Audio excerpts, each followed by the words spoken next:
چندین سال قبل پلی در ایالت نیویورک آمریکا فرو ریخت.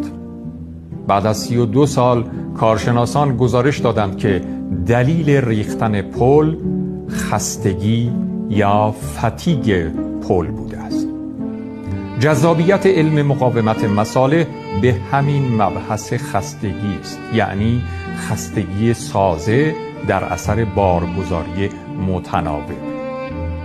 هیچ کدام از این بارگذاری ها به تنهایی از توان سازه خارج نیست، اما همین متناوب بودن آنهاست که خسته اش می کند طاقتش تمام و ویران می شود. این دقیقاً همان دلیلی است که بیشتر ما آدم ها بابت آن می‌میریم، بابت تکرار بارهای کوچکی که تمام نمی شوند، اما آنها انسان را تمام می کنند. اکثر ما انسان ها عمدتاً از خستگی می میریم. فقط اشکال در این است که در گزارش مرگ هیچ کس نمی نویسند دلیل مرگ خستگی بوده است.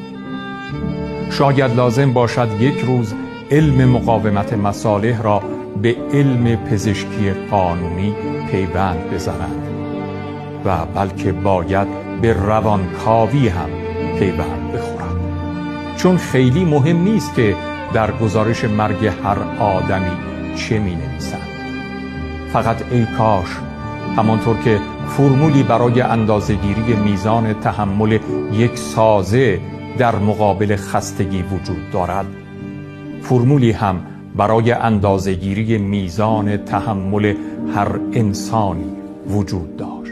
آن وقت شاید میشد یک سیستم هشداردهی روی هر آدمی نصب کرد تا در مواقع حساس بعد از تحمل فشارهای متناوب به اطرافیان پیامی مخابره کند مبنی بر این که هشدار، انسان مورد نظر به فتیگ یا خستگی مفرط نزدیک می شود.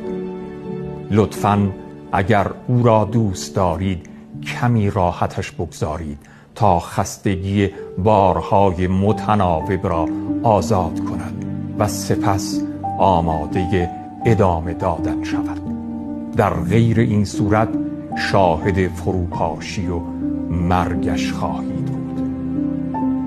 لطفاً مراقب بار اضافی و متناوب بر روی عزیزانتان باشید قبل از آن که ظرفیت تحملشان تمام شود و در اثر خستگی سازه روانشان فرو بریزد.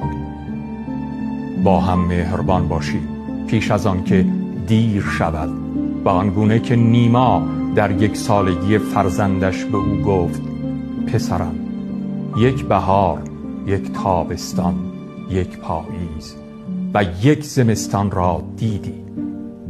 از این پس همه چیز جهان تکراری است جز مهربانی.